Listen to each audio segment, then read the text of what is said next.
वक्फवादी आगू मसरत आलम ਦੀ ਰਿਹਾਈ ਦੇ ਮੁੱਦੇ ਉੱਤੇ ਸੰਸਦ ਵਿੱਚ ਜੰਮ ਕੇ ਹੰਗਾਮਾ ਹੋਇਆ। ਕਾਂਗਰਸ ਨੇ ਲੋਕ ਸਭਾ ਵਿੱਚ ਮਸਰਤ ਦਾ ਮੁੱਦਾ ਚੁੱਕਿਆ। ਇਸ ਮੁੱਦੇ ਤੇ ਕਾਂਗਰਸ ਨੇ ਪ੍ਰਧਾਨ ਮੰਤਰੀ ਤੋਂ ਜਵਾਬ ਮੰਗਿਆ। ਪ੍ਰਧਾਨ ਮੰਤਰੀ ਨੇ ਕਿਹਾ ਕਿ ਭਾਜਪਾ ਜੰਮੂ ਵਿੱਚ ਸਰਕਾਰ ਵਿੱਚ ਹਿੱਸੇਦਾਰ ਹੈ। ਇਸ ਦੀ ਆਲੋਚਨਾ ਦਾ ਪੂਰਾ ਹੱਕ ਵਿਰੋਧੀ ਧਿਰ ਨੂੰ ਹੈ। ਉਹਨਾਂ ਕਿਹਾ ਕਿ ਸਰਕਾਰ ਅਜਿਹੀ ਕਿਸੇ ਵੀ ਹਰਕਤ ਨੂੰ ਸਵੀਕਾਰ ਨਹੀਂ ਕਰਦੀ ਹੈ। ਪ੍ਰਧਾਨ ਮੰਤਰੀ ਨੇ ਕਿਹਾ ਕਿ ਇਹ ਗੁੱਸਾ ਕਿਸੇ ਇੱਕ ਪਾਰਟੀ ਦਾ ਨਹੀਂ, ਪੂਰੇ ਦੇਸ਼ ਦਾ ਹੈ ਅਤੇ ਦੇਸ਼ ਦੀ ਏਕਤਾ ਤੇ ਈਮਾਨ ਲਈ ਜੋ ਵੀ ਜ਼ਰੂਰੀ ਹੋਵੇਗਾ ਉਸ ਉੱਤੇ ਸਰਕਾਰ ਪਿੱਛੇ ਨਹੀਂ ਹਟੇਗੀ। ਉਹਨਾਂ ਕਿਹਾ ਕਿ ਜੰਮੂ ਕਸ਼ਮੀਰ ਸਰਕਾਰ ਨੇ ਕੇਂਦਰ ਤੋਂ ਕੋਈ ਸਲਾਹ ਨਹੀਂ ਲਈ ਸੀ ਅਤੇ ਕੁਝ ਗੱਲਾਂ ਤੇ ਉਹਨਾਂ ਸੂਬਾ सरकार तो रिपोर्ट मंगी है। मैं इस सदन को और पूरे देश को विश्वास दिलाना चाहता हूं कि सरकार ऐसी किसी भी हरकतों को स्वीकार नहीं करती है। देश की एकता और अखंडता में कोई समझौता हमें मंजूर नहीं है। संविधान की मर्यादाओं में ही कदम उठाए जाते हैं। कदम भी संविधान की मर्यादाओं में ही उठाए जाते हैं, आगे भी उठाए जाएंगे और इसलिए मैं इस सदन को विश्वास दिलाता हूं। दूसरा, मोदी जी चुप क्यों हैं? मैंने उस सदन में भी इस विषय में विस्तार से अपनी बात कही थी और इसलिए ऐसा कोई कारण नहीं है कि हमें चुप रहना पड़े। हम इन विषयों में वो लोग हैं जिन्होंने इन्हीं आदर्शों के लिए श्यामा प्रसाद मुखर्जी को बलि दिया है और इसलिए कृपा करके हमें देशभक्ति मत सिखाएं। कृपा करके हमें देशभक्ति मत सिखाएं। और वो लोग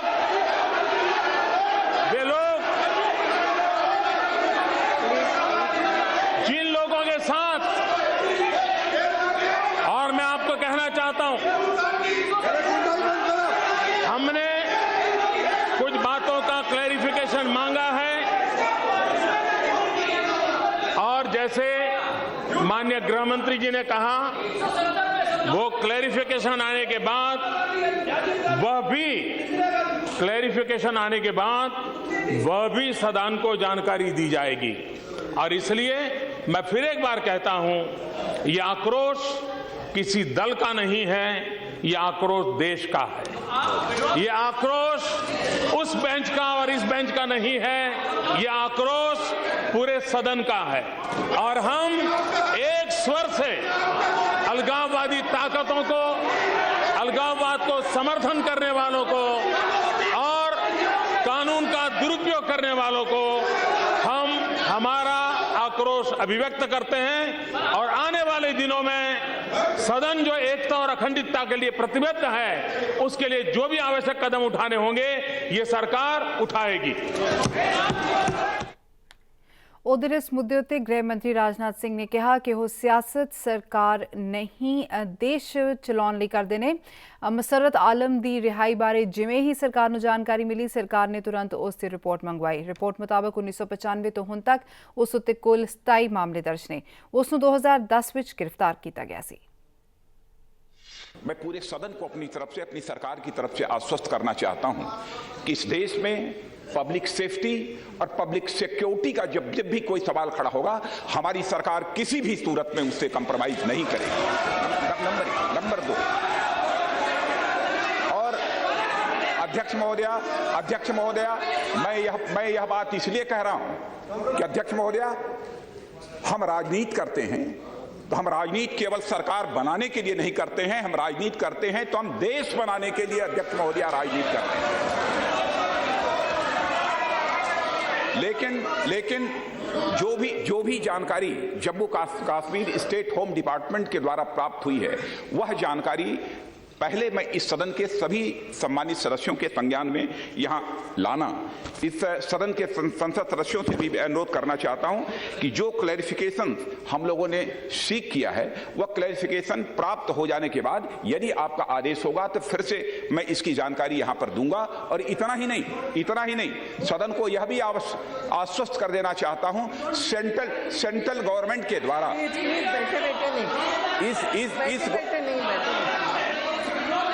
अध्यक्ष महोदय, अध्यक्ष महोदय, इस पूरे मामले को हमारी सरकार ने भी बहुत ही गंभीरता पूर्वक लिया है और मैं सदन को आश्वस्त करना चाहता हूं कि पूरा क्लैरिफिकेशन स्टेट गवर्नमेंट के द्वारा प्राप्त हो जाने के बाद कठोर से कठोर एडवाइजरी यदि जारी करने की आवश्यकता हुई तो हमारी भारत सरकार वह कठोर से कठोर एडवाइजरी भी जारी करेगी। बहुत बहुत धन्यवाद। बरनाला बठिंडा चंडीगढ़ मुख मार्ग उत्ते हंडियाया चौक नज़दीक दो कारां दी आपस विच टक्कर हो गई। हादसे विच एक व्यक्ति की मौत हो गई जबकि 5 व्यक्ति जख्मी हो गए ने। जख्मियां नूं सिविल हस्पताल बरनाला विखे दाखिल करवाया गया जिथे 2 जख्मियां की गंभीर हालत देखदिआं उन्हां नूं PGI चंडीगढ़ विखे रैफर कर दिता गया। पुलिस अधिकारियों मुताबिक बठिंडा तो जगराओं जा रही सफारी कार दी चंडीगढ़ तो आ रही स्विफ्ट कार नाल आमो सामने टक्कर हो गई जिस विच स्विफ्ट कार चालक की मौत हो गई ते 5 जने जख्मी हो गए। उन्होंने दस्सिया कि हादसा स्विफ्ट कार चालक नूं नींद आउण कारण वापरिया अते घटना की पड़ताल करके बनदी कार्रवाई अमल विच लिआंदी जाएगी।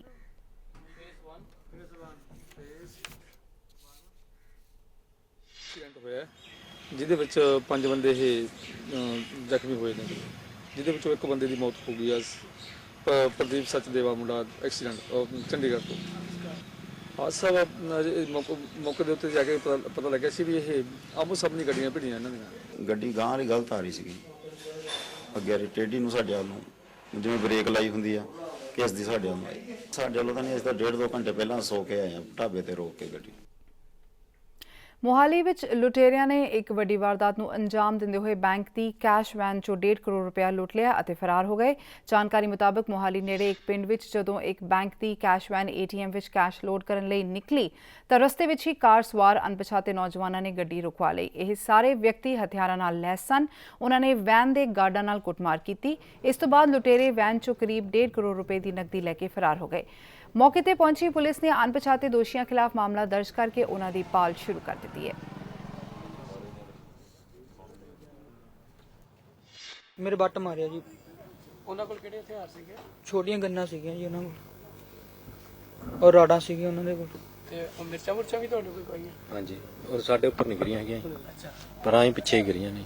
ਇਹ ਅੱਜ ਮਾਰਨਿੰਗ ਨਾ 34 ਸੈਕਟਰ ਚੰਡੀਗੜ੍ਹ ਵਿੱਚੋਂ ਐਕਸਿਸ ਬੈਂਕ ਦੀ ਜੋ ਕੈਸ਼ ਵੈਨ ਆ ਤੇ ਇਹਦੇ ਨਾਲ 2 ਗਨਮੈਨ ਇਹਨਾਂ ਦੇ ਵਿਦ ਵੈਪਨਸ ਤੇ 3 ਇਹਨਾਂ ਦੇ ਹੋਰ ਨਾਲ ਟੋਟਲ 5 ਬੰਦੇ ਇਹ ਕੈਸ਼ ਲੈ ਕੇ ਚੱਲੇ ਸੀ ਤੇ 9:15 ਵਜੇ ਪਿੱਛੇ ਰਾਏਪੁਰ ਜਿਹੜੀ ਮੇਨ ਰੋਡ ਆਪਣੀ ਲਾਂਡਰਾ ਤੇ ਦੂਸਰੀ ਲਾਂਡਰਾ ਐਂਡ ਬਰੂਡ ਰੋਡ ਇੱਥੇ ਰਾਏਪੁਰ ਪਿੰਡ ਦੇ ਕੋਲ ਆ ਕੇ ਇੱਕ ਵਾਈਟ ਫਾਰਚੂਨਰ ਅੱਗੇ ਲਾਈ।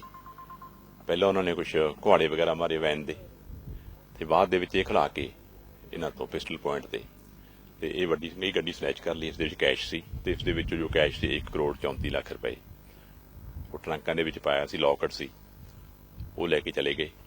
ਤੇ ਹੁਣ ਤੱਕ ਇਹ ਪਤਾ ਲੱਗਿਆ ਕਿ 9-10 ਜੋ ਰੋਬਰਸ ਜੋ ਉਹਨਾਂ ਦੇ ਫੇਸ ਉਹ ਕਵਰਡ ਸੀਗੇ, ਢਕੇ ਹੋਏ ਸੀ। ਤਾਂ ਅਸੀਂ ਮੌਕੇ ਤੇ ਸਾਰੇ ਆਫੀਸਰਸ ਆਏ ਆ ਤੇ ਬਾਕੀ we are conducting in depth investigation. Ludhiana विच कौमांतरी औरत दिवस वाले दिन 3 अणपछाते मारुति कार सवारां वल्लों एक नौजवान लड़की नूं अगवा करन उस नाल जबर जनाह करन दा मामला सामने आया है। इस घटना नूं अंजाम लुधियाना विच चलदी कार दौरान ही दिता गया। जबर जनाह दी शिकार लड़की बिलासपुर की रहने वाली है पर पिछले कुछ समय तो इत्थों के राजगुरु नगर विखे एक PG विच रह रही है। लुधियाना के एक 5 सितारा होटल विच काम करदी यह लड़की जो करीब रात 1:30 बजे अपनी एक सहेली के घर तो अपने PG वापस जा रही सी। इस दौरान रस्ते में उसनूं मारुति कार सवार 3 नौजवानों ने जबरदस्ती अगवा कर लिया। ये नौजवान लड़की नूं राजगुरु नगर नेड़े स्थित लोधी क्लब वाली सड़क ते लै गए जिथे इन्हां विचों 2 नौजवानों ने कार विच ही उस नाल वारो-वारी जबर जनाह कीता। पीड़ित लड़की ने यह सारी गल अपनी सहेली ते होटल के प्रबंधकों नूं दसी। पीड़िता वल्लों दोषियों की कार संबंधी पुलिस नूं अहम जानकारी दी गई है जिस आधार उत्ते पुलिस वल्लों जांच पड़ताल की जा रही है।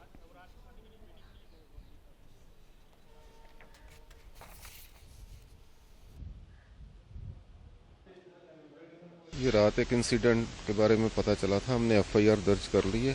ये सारा इसको थॉरोली इन्वेस्टिगेट कर रहे हैं। 3 लड़कों के बारे में पता चला जिनमें 2 ने रेप किया। ਪੰਜਾਬ ਵਿੱਚ ਪੇਸ਼ ਹੋਣ ਵਾਲੇ ਬਜਟ ਵਿੱਚ ਹਰ ਵਰਗ ਦੇ ਲੋਕਾਂ ਦਾ ਧਿਆਨ ਰੱਖਿਆ ਜਾਏਗਾ। ਇਹ ਵਿਸ਼ਵਾਸ ਪੰਜਾਬ ਦੇ ਵਿੱਤ ਮੰਤਰੀ ਪਰਮਿੰਦਰ ਸਿੰਘ ਢੀਂਡਸਾ ਨੇ ਦਿਵਾਇਆ ਹੈ। ਵਿੱਤ ਮੰਤਰੀ ਜ਼ਿਲ੍ਹਾ ਸੰਗਰੂਰ ਵਿੱਚ ਯੂਥ ਸ਼੍ਰੋਮਣੀ ਅਕਾਲੀ ਦਲ ਵੱਲੋਂ ਆਯੋਜਿਤ ਯੂਥ ਚੇਤਨਾ ਰੈਲੀ ਵਿੱਚ ਸ਼ਿਰਕਤ ਕਰਨ ਪਹੁੰਚੇ ਸਨ। ਸ਼੍ਰੋਮਣੀ ਅਕਾਲੀ ਦਲ ਦੇ ਯੂਥ ਵਿੰਗ ਵੱਲੋਂ ਪੰਜਾਬ ਦੇ ਨੌਜਵਾਨਾਂ ਨੂੰ ਪਾਰਟੀ ਨਾਲ ਜੋੜਨ ਲਈ ਸੰਗਰੂਰ ਵਿੱਚ ਯੂਥ ਚੇਤਨਾ ਰੈਲੀ ਦਾ ਆਯੋਜਨ ਕੀਤਾ ਗਿਆ, ਜਿਸ ਵਿੱਚ ਪੰਜਾਬ ਦੇ ਵਿੱਤ ਮੰਤਰੀ ਪਰਮਿੰਦਰ ਸਿੰਘ ਢੀਂਡਸਾ ਸਣੇ ਹੋਰ ਅਕਾਲੀ ਆਗੂਆਂ ਨੇ ਯੂਥ ਦੀ ਸਮਾਜ ਵਿੱਚ ਭੂਮਿਕਾ ਉੱਤੇ ਜ਼ੋਰ ਦਿੱਤਾ। ਇਸ ਦੌਰਾਨ ਉਨ੍ਹਾਂ ਨੌਜਵਾਨਾਂ ਨੂੰ ਵੱਡੀ ਗਿਣਤੀ ਵਿੱਚ ਸ਼੍ਰੋਮਣੀ ਅਕਾਲੀ ਦਲ ਨਾਲ ਜੁੜਨ ਦੀ ਅਪੀਲ ਕੀਤੀ।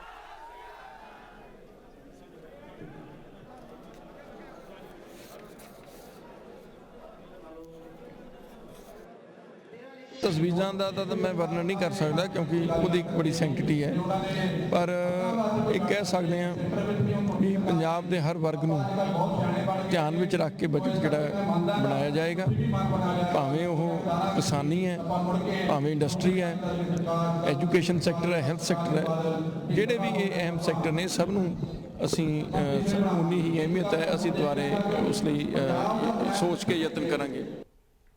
ਚੰਡੀਗੜ੍ਹ ਵਿੱਚ ਹਰਿਆਣਾ ਸਰਕਾਰ ਦੀਆਂ ਨੀਤੀਆਂ ਅਤੇ ਜ਼ਮੀਨ ਐਕਵਾਇਰ ਬਿੱਲ ਖਿਲਾਫ ਯੂਥ ਕਾਂਗਰਸ ਦੇ ਕਾਰਕੁਨਾਂ ਨੇ ਵਿਰੋਧ ਪ੍ਰਦਰਸ਼ਨ ਕੀਤਾ। ਇਸ ਦੌਰਾਨ ਪੁਲਿਸ ਨੇ ਪਾਣੀ ਦੀਆਂ ਬੁਛਾਰਾਂ ਵੀ ਛੱਡੀਆਂ। ਪੁਲਿਸ ਨੇ ਪ੍ਰਦਰਸ਼ਨ ਕਰ ਰਹੇ ਯੂਥ ਕਾਂਗਰਸ ਦੇ ਕਾਰਕੁਨਾਂ ਨੂੰ ਹਿਰਾਸਤ ਵਿੱਚ ਲੈ ਲਿਆ, ਜਿਨ੍ਹਾਂ ਵਿੱਚ ਹਰਿਆਣਾ ਕਾਂਗਰਸ ਦੇ ਪ੍ਰਧਾਨ ਅਸ਼ੋਕ ਤੰਵਰ ਵੀ ਸ਼ਾਮਲ ਨੇ।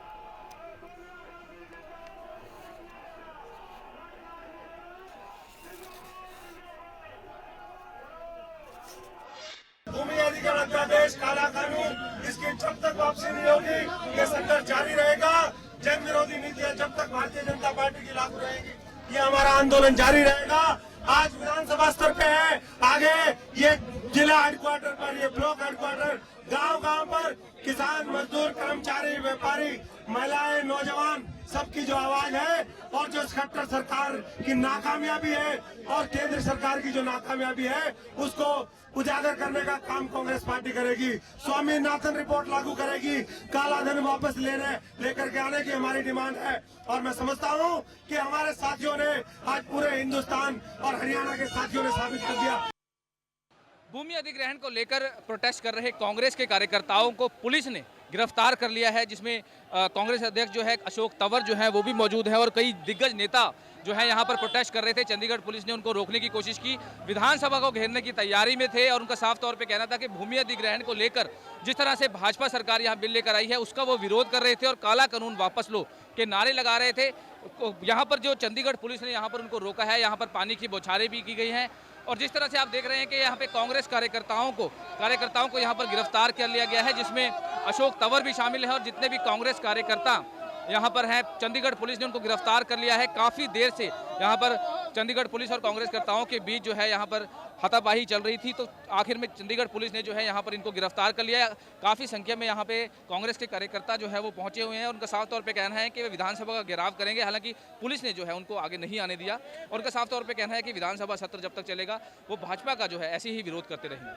चंडीगढ़ से कैमरामैन पंकज शर्मा के साथ मनोज राठी, डे 9 न्यूज़। ਭਾਰਤੀ ਕਿਸਾਨ ਯੂਨੀਅਨ ਨੇ ਸਵਾਮੀਨਾਥਨ ਕਮਿਸ਼ਨ ਦੀਆਂ ਸਿਫਾਰਸ਼ਾਂ ਨੂੰ ਲਾਗੂ ਕਰਵਾਉਣ ਅਤੇ ਜ਼ਮੀਨ ਐਕਵਾਇਰ ਬਿੱਲ ਖਿਲਾਫ ਅੰਦੋਲਨ ਸ਼ੁਰੂ ਕੀਤਾ ਹੋਇਆ ਹੈ। ਦੱਸ ਦਈਏ ਕਿ 5 ਮਾਰਚ ਨੂੰ ਵੱਡੀ ਗਿਣਤੀ ਵਿੱਚ ਕਿਸਾਨਾਂ ਦੀ ਗ੍ਰਿਫਤਾਰੀ ਸੂਬਾ ਪ੍ਰਧਾਨ ਗੁਰਨਾਮ ਸਿੰਘ ਦੀ ਅਗਵਾਈ ਹੇਠ ਹੋਈ ਸੀ, ਪਰ ਹਾਲੇ ਤੱਕ ਸਰਕਾਰ ਵੱਲੋਂ ਕੋਈ ਵੀ ਭਾਰਤੀ ਕਿਸਾਨ ਯੂਨੀਅਨ ਦੀ ਮੰਗ ਉੱਤੇ ਉਹਨਾਂ ਨਾਲ ਗੱਲਬਾਤ ਕਰਨ ਲਈ ਨਹੀਂ ਪਹੁੰਚਿਆ। ਭਾਰਤੀ ਕਿਸਾਨ ਯੂਨੀਅਨ ਵੀ ਆਪਣੀ ਮੰਗ ਉੱਤੇ ਅੜੀ ਹੋਈ ਹੈ। ਉਹਨਾਂ ਦਾ ਕਹਿਣਾ ਹੈ ਕਿ ਮੰਗਾਂ ਨਾ ਮੰਨੀਆਂ ਗਈਆਂ ਤਾਂ ਅੰਦੋਲਨ ਹੋਰ ਤੇਜ਼ ਹੋ ਜਾਵੇਗਾ।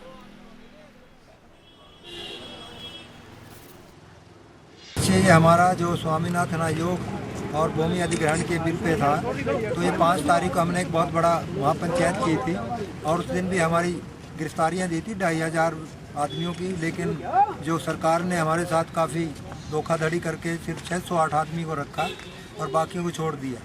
अब हमारी हर रोज़ गिरफ्तारी चल रही है। हमने 6 तारीख को भी 26 आदमी की दी थी और 7 को भी 26 की दी थी और आज भी हम 24 आदमियों की गिरफ्तारी दे रहे हैं, लेकिन आज तक भी सरकार ने हमारे से या प्रशासन ने कोई बातचीत किसी ने आज तक नहीं की। गिरफ्तारी दे रहे हैं, 25 और 26 की संख्या में रोज गिरफ्तारियां दे रहे हैं, उनको गिरफ्तार किया जा रहा है और आगे जैसे प्रशासन जहाँ भी जेल में जगह होगी वो बात करके भेजते हैं। ਧੂਰੀ ਦੇ ਪਿੰਡ ਸ਼ੇਰਪੁਰ ਵਿੱਚ ਵਿਸ਼ਵ ਮਹਿਲਾ ਦਿਵਸ ਮੌਕੇ ਮਾਈ ਭਾਗੋ ਬ੍ਰਿਗੇਡ ਦੀ ਅਗਵਾਈ ਹੇਠ ਪਿੰਡ ਦੀਆਂ ਸੈਂਕੜਾਂ ਔਰਤਾਂ ਨੇ ਨਵੇਕਲੇ ਢੰਗ ਨਾਲ ਜਾਗੋ ਕੱਢ ਕੇ ਇਲਾਕੇ ਵਿੱਚ ਮੀਟ ਪਲਾਂਟ ਲਗਾਉਣ ਦਾ ਵਿਰੋਧ ਕੀਤਾ। ਉਨ੍ਹਾਂ ਸਰਕਾਰ ਨੂੰ ਮੀਟ ਪਲਾਂਟ ਦਾ ਖਮਿਆਜ਼ਾ ਧੂਰੀ ਜ਼ਿਮਨੀ ਚੋਣ ਵਿੱਚ ਭੁਗਤਣ ਦੀ ਚੇਤਾਵਨੀ ਦਿੱਤੀ। ਮਾਈ ਭਾਗੋ ਬ੍ਰਿਗੇਡ ਦੀਆਂ ਆਗੂ ਔਰਤਾਂ ਨੇ ਦੱਸਿਆ ਕਿ ਪਿੰਡ ਘਨੌਰੀ ਕਲਾਂ ਵਿੱਚ ਲਾਇਆ ਜਾ ਰਿਹਾ ਮੀਟ ਪਲਾਂਟ ਜਾਇਜ਼ ਨਹੀਂ ਹੈ ਕਿਉਂਕਿ ਇਸ ਪਲਾਂਟ ਤੋਂ ਥੋੜੀ ਦੂਰੀ ਉੱਤੇ ਧਾਰਮਿਕ ਸਥਾਨ ਹਨ। ਉਨ੍ਹਾਂ ਕਿਹਾ ਕਿ ਜੇਕਰ ਸਰਕਾਰ ਨੇ ਇਸ ਫੈਸਲੇ ਨੂੰ ਤੁਰੰਤ ਵਾਪਸ ਲੈ ਕੇ ਨੋਟੀਫਿਕੇਸ਼ਨ ਜਾਰੀ ਨਾ ਕੀਤਾ ਤਾਂ ਉਹ ਧੂਰੀ ਜ਼ਿਮਨੀ ਚੋਣ ਵਿੱਚ ਸਰਕਾਰ ਦੇ ਉਮੀਦਵਾਰ ਦਾ ਵਿਰੋਧ ਕਰਨਗੇ।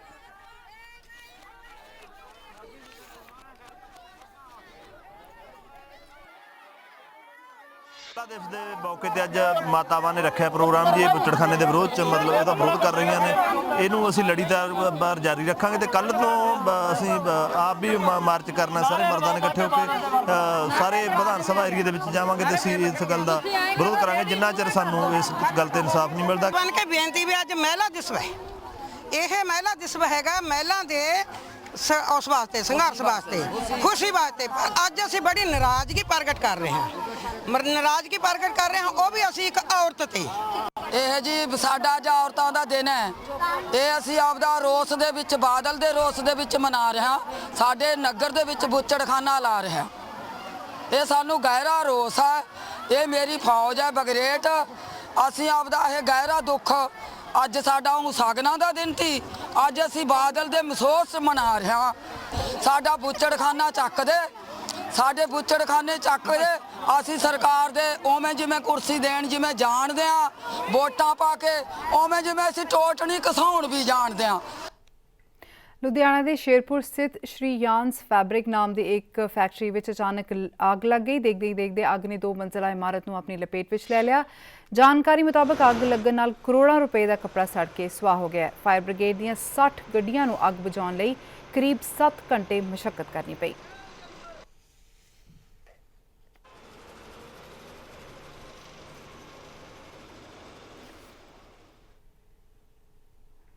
ਮੋਗਾ ਜ਼ਿਲ੍ਹਾ ਅਦਾਲਤ ਦੇ ਜੱਜ ਦੇ ਘਰ ਕੰਮ ਕਰਨ ਵਾਲੀ ਲੜਕੀ ਦੀ ਭੇਤ ਭਰੀ ਹਾਲਤ ਵਿੱਚ ਮੌਤ ਹੋ ਗਈ ਹੈ। ਦੱਸਿਆ ਜਾ ਰਿਹਾ ਹੈ ਕਿ ਮ੍ਰਿਤਕ ਪ੍ਰਦੀਪ ਕੌਰ ਨੇ ਜੱਜ ਦੇ ਘਰ ਹੀ ਕੋਈ ਜ਼ਹਿਰੀਲੀ ਚੀਜ਼ ਲਈ ਸੀ। ਉਸ ਨੂੰ ਮੋਗਾ ਦੇ ਸਿਵਲ ਹਸਪਤਾਲ ਵਿੱਚ ਦਾਖਲ ਕਰਵਾਇਆ ਗਿਆ ਜਿੱਥੇ ਉਸ ਦੀ ਮੌਤ ਹੋ ਗਈ। ਪੁਲਿਸ ਮੁਤਾਬਕ ਮ੍ਰਿਤਕਾ ਦੀ ਉਮਰ 20 ਸਾਲ ਸੀ ਅਤੇ ਉਹ ਕਰੀਬ 9 ਮਹੀਨਿਆਂ ਤੋਂ ਜੱਜ ਦੇ ਘਰ ਨੌਕਰੀ ਕਰ ਰਹੀ ਸੀ।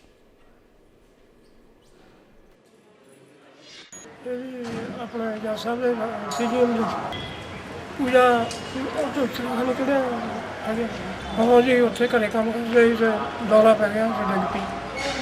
ਸਾਸ ਕਰੋੜ ਬਿਮਾਰ ਪਈ। ਇਹ ਜਿਹੜੀ ਲੜਕੀ ਸੀ ਪ੍ਰਦੀਪ ਕੌਰ ਪੁੱਤਰੀ ਨਛੱਤਰ ਸਿੰਘ ਕੌਮ ਐਸੀ ਵਾਸੀ ਦੁੰਨੇ ਕੇ ਜੋ ਕਰੀਬ 9-10 ਮਹੀਨੇ ਤੋਂ ਸੀਜਮ ਸਾਹਿਬ ਦੇ ਘਰ ਕੰਮ ਕਰ ਰਹੀ ਸੀ। ਇਸ ਨੂੰ ਪਹਿਲਾਂ ਵੀ ਕਈ ਵਾਰ 1-2 ਵਾਰ ਬਿਮਾਰ ਹੋਈ ਹੈ, ਕੋਈ ਦੌਰਾ ਵਗੈਰਾ ਦੀ ਸ਼ਿਕਾਇਤ ਸੀਗੀ। ਜਾਂ ਤਾਂ ਅੱਜ ਇਸਨੇ ਕੋਈ ਇਹੋ ਜਿਹੀ ਦਵਾਈ ਵਗੈਰਾ ਖਾ ਲਈ ਜਿਸ ਦੇ ਨਾਲ ਕਿ ਉਹਦਾ ਗਲਤ ਰਿਐਕਸ਼ਨ ਵਗੈਰਾ ਹੋ ਗਿਆ। ਉਹ ਜੋ ਪੋਸਟਮਾਰਟਮ ਤੋਂ ਬਾਅਦ ਹੋਊਗਾ ਇਹਨੂੰ ਨਾਲ ਦੀ ਨਾਲ ਚੱਕ ਕੇ ਤੇ ਸਿਵਲ ਹਸਪੀਟਲ ਲੈ ਜਾਂਦਾ। ਸਿਵਲ ਹਸਪੀਟਲ ਆ ਕੇ ਜਿਹੜੀ ਇਹਦੀ ਉਸ ਵੋਮਟਿੰਗ ਵਗੈਰਾ ਆਉਣ ਲੱਗ ਗਈਆਂ ਤੇ ਉਸ ਤੋਂ ਬਾਅਦ ਇਹਦੀ ਇੱਥੇ ਅੱਧੇ ਘੰਟੇ ਬਾਅਦ ਮੌਤ ਹੋ ਗਈ।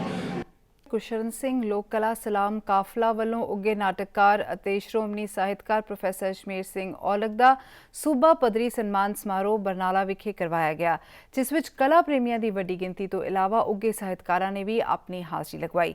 ਇਸ ਮੌਕੇ ਪ੍ਰੋਫੈਸਰ ਅਜਮੇਰ ਔਲਖ ਨੂੰ ਭਾਈ ਲਾਲੋ ਕਲਾ ਸਨਮਾਨ ਨਾਲ ਸਨਮਾਨਿਤ ਕੀਤਾ ਗਿਆ। ਪੰਜਾਬ ਦੇ ਹਰਮਨ ਪਿਆਰੇ ਨਾਟਕਕਾਰ ਅਜਮੇਰ ਔਲਖ ਦਾ ਇੰਨਾ ਵੱਡਾ ਸਨਮਾਨ ਕੀਤਾ ਜਾ ਰਿਹਾ ਹੈ, ਇਹ ਬਹੁਤ ਵੱਡੀ ਗੱਲ ਹੈ ਕਿਉਂਕਿ ਪੰਜਾਬੀ ਰੰਗਮੰਚ ਇੱਕ ਐਸੀ ਸਥਾਨ ਸੀ ਤੇ ਇੱਕ ਐਸਾ ਮੁਹਾਂਦਰਾ ਉਹਨੇ ਅਪਣਾਇਆ ਜਿਹਨੇ ਔਰਤਾਂ ਨੂੰ ਪੰਜਾਬ ਦੀ ਔਰਤ ਨੂੰ ਬਹੁਤ ਅੱਗੇ ਲੈ ਕੇ ਆਏ ਹੈ। ਅੱਜ ਪ੍ਰੋਫੈਸਰ ਅਜਮੇਰ ਸਿੰਘ ਔਲਖ ਦਾ ਸਨਮਾਨ ਜਿਹੜਾ ਹੈ ਗੁਰਸ਼ਰਨ ਸਿੰਘ ਲੋਕ ਕਲਾ ਸਲਾਮ ਕਾਫਲਾ ਦੇ ਵੱਲੋਂ ਖਾਸ ਕਰਕੇ ਇਸ ਉਦੇਸ਼ ਨਾਲ ਕੀਤਾ ਜਾ ਰਿਹਾ ਹੈ ਕਿ ਕਾਲਮ ਕਲਾ ਰੰਗਮੰਚ ਕਵਿਤਾ ਗੀਤ ਸੰਗੀਤ ਚਿੱਤਰਕਲਾ ਤੇ ਇਸੇ ਤਰ੍ਹਾਂ ਦੇ ਨਾਲ ਖਾਸ ਕਰਕੇ ਪਿੰਡਾਂ ਦੇ ਮਿਹਨਤਕਸ਼ ਲੋਕ ਤੇ ਲੋਕਾਂ ਦੇ ਸੰਘਰਸ਼ ਲੋਕਾਂ ਦੇ ਮਸਲੇ ਇੱਕ ਜਿੰਦ ਜਾਨ ਬਣਨ ਇੱਕ ਤਰਵੈਣੀ ਬਣਨ ਇਹਨਾਂ 'ਚ ਇੱਕ ਸੰਗਮ ਬਣੇ ਇਹਨਾਂ ਦੀ ਇੱਕ ਸਰਗਮ ਬਣੇ। ਐਤਵਾਰ ਨੂੰ ਪੰਜਾਬ ਅਤੇ ਚੰਡੀਗੜ੍ਹ ਦੇ ਕਈ ਇਲਾਕਿਆਂ ਵਿੱਚ ਪਏ ਭਾਰੀ ਮੀਂਹ ਅਤੇ ਗੜ੍ਹਿਆਂ ਕਾਰਨ ਫਸਲਾਂ ਦਾ ਭਾਰੀ ਨੁਕਸਾਨ ਹੋਇਆ। ਦਿਨ ਭਰ ਤੇਜ਼ ਹਵਾਵਾਂ ਚੱਲਣ ਤੋਂ ਬਾਅਦ ਜਲੰਧਰ ਕਪੂਰਥਲਾ ਬਟਾਲਾ ਚੰਡੀਗੜ੍ਹ, ਲੁਧਿਆਣਾ ਅਤੇ ਜਗਰਾਉਂ ਦੇ ਇਲਾਕਿਆਂ ਵਿੱਚ ਭਾਰੀ ਮੀਂਹ ਪਿਆ। ਕਈ ਥਾਈਂ ਗੜੇਮਾਰੀ ਹੋਈ ਵੀ ਦੱਸੀ ਜਾ ਰਹੀ ਹੈ। ਦੱਸਣਯੋਗ ਹੈ ਕਿ ਬੀਤੇ ਦਿਨਾਂ ਦੌਰਾਨ ਪੈ ਰਹੇ ਮੀਂਹ ਕਾਰਨ ਆਲੂ ਅਤੇ ਕਣਕ ਦੀ ਫਸਲ ਬੁਰੀ ਤਰ੍ਹਾਂ ਪ੍ਰਭਾਵਿਤ ਹੋਈ ਹੈ। ਐਤਵਾਰ ਨੂੰ ਹੋਈ ਗੜੇਮਾਰੀ ਅਤੇ ਭਾਰੀ ਮੀਂਹ ਨੇ ਫਸਲਾਂ ਦਾ ਮੁੜ ਤੋਂ ਨੁਕਸਾਨ ਕਰ ਦਿੱਤਾ ਹੈ। ਦੱਸਿਆ ਜਾ ਰਿਹਾ ਹੈ ਕਿ ਮੀਂਹ ਕਾਰਨ ਪੰਜਾਬ ਦੀ 1600 ਏਕੜ ਫਸਲ ਪ੍ਰਭਾਵਿਤ ਹੋਈ ਹੈ। ਮੌਸਮ ਕਾਰਨ ਹੋਈ ਬਰਬਾਦੀ ਤੋਂ ਬਾਅਦ ਪੰਜਾਬ ਵਿੱਚ ਕਣਕ ਦੀ ਫਸਲ ਟੀਚੇ ਤੋਂ 25% ਘਟਣ ਦੀ ਸੰਭਾਵਨਾ ਬਣ ਗਈ ਹੈ।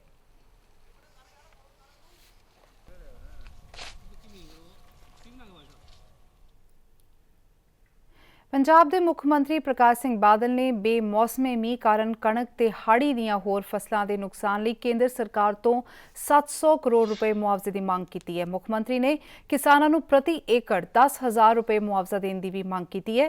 ਮੁੱਖ ਮੰਤਰੀ ਨੇ ਸੌਣੀ ਦੀ ਫਸਲ ਦੌਰਾਨ ਸੋਕੇ ਕਾਰਨ ਕਿਸਾਨਾਂ ਵੱਲੋਂ ਫੂਕੇ ਮਹਿੰਗੇ ਡੀਜ਼ਲ ਬਦਲੇ ਵੀ 3200 ਕਰੋੜ ਰੁਪਏ ਦੀ ਮੰਗ ਕੀਤੀ ਸੀ, ਪਰ ਇਸ ਨੂੰ ਬੂਰ ਨਹੀਂ ਪਿਆ ਸੀ।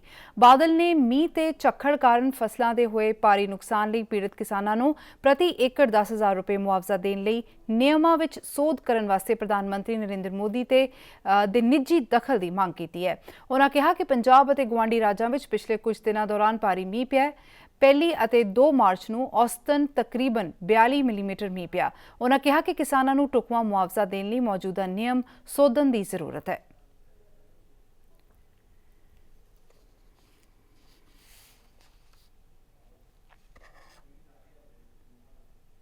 ਉਧਰ ਹਰਿਆਣਾ ਵਿੱਚ ਵੀ ਬਾਰਿਸ਼ ਅਤੇ ਗੜੇਮਾਰੀ ਕਾਰਨ ਫਸਲਾਂ ਦਾ ਕਾਫੀ ਨੁਕਸਾਨ ਹੋਇਆ। ਮਹਿੰਦਰਗੜ੍ਹ ਵਿਖੇ ਬਾਰਿਸ਼ ਕਾਰਨ ਕਈ ਪਿੰਡਾਂ ਵਿੱਚ ਭਾਰੀ ਨੁਕਸਾਨ ਦਾ ਖਦਸ਼ਾ ਹੈ।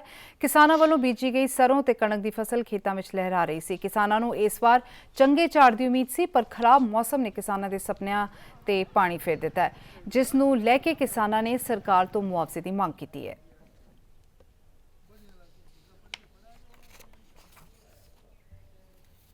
किसानों के ऊपर पूर्ण रूप से अपने जो कहर बरपा दिया, और इस समय ऐसा माहौल है जिस प्रकार से सफेद चादर चारों तरफ बिछ रही हो। तो पहले भी बवाना गांव के ऊपर जो परमात्मा है उसका अवलोक रूप में कहर टूटा। 13 दिसंबर को कैबिनेट मंत्री प्रोफेसर रामविलास शर्मा ने, जिला प्रमुख सुरेंद्र कौशिक ने इन स्थानों का स्वयं निरीक्षण किया, गिरदावरी का आश्वासन दिया, लेकिन उसके बाद भी किसानों की दयनीय स्थिति के ऊपर किसी ने कोई विचार नहीं किया। दिन में मौसम ठीक था, शाम को बड़ी भारी ओलावृष्टि हुई और ओलावृष्टि में किसानों की गेहूं और सरसों की 100% फसल खत्म होगी और किसान बड़े दुखी हैं। कुछ किसान तो बिल्कुल किनारे पर आ गए, कुछ किसान रोने लग रहे हैं और किसी के शादी थी, किसी के कुछ थी। बड़ी भारी परेशानी आ रही है, खर्चा चलाना बहुत मुश्किल हो रहा है। किसानों के ऊपर सरकार से हम मुआवजे की मांग करते हैं। ਐਤਵਾਰ ਨੂੰ ਹੋਈ ਜ਼ੋਰਦਾਰ ਬਾਰਿਸ਼ ਅਤੇ ਗੜੇਮਾਰੀ ਕਾਰਨ ਜਨਜੀਵਨ ਪ੍ਰਭਾਵਿਤ ਹੋਇਆ ਹੈ। ਇਸ ਦੌਰਾਨ ਉਦਮਪੁਰ ਦੇ ਖੈਰੀ ਵਿੱਚ ਫੇਰ ਜ਼ਮੀਨ ਖਿਸਕਣ ਦੀ ਖਬਰ ਹੈ। ਇਸ ਕਾਰਨ ਉਦਮਪੁਰ ਸ਼੍ਰੀਨਗਰ ਰਾਜਮਾਰਗ ਇੱਕ ਵਾਰ ਫੇਰ ਬੰਦ ਹੋ ਗਿਆ ਹੈ। ਹਜ਼ਾਰਾਂ ਗੱਡੀਆਂ ਹਾਈਵੇ ਤੇ ਫਸੀਆਂ ਹੋਈਆਂ ਨੇ। ਲਗਾਤਾਰ ਡਿੱਗ ਰਹੇ ਮਲਬੇ ਕਾਰਨ ਖੈਰੀ ਪਿੰਡ ਦੀ ਕਾਫੀ ਜ਼ਮੀਨ ਮਲਬੇ ਵਿੱਚ ਧਸ ਗਈ ਹੈ। ਹਾਲਾਤ ਅਜਿਹੇ ਬਣੇ ਨੇ ਕਿ ਇੱਕ ਹਫ਼ਤੇ ਵਿੱਚ ਸਿਰਫ 2 ਦਿਨ ਹੀ ਹਾਈਵੇ ਖੁੱਲ ਸਕਿਆ।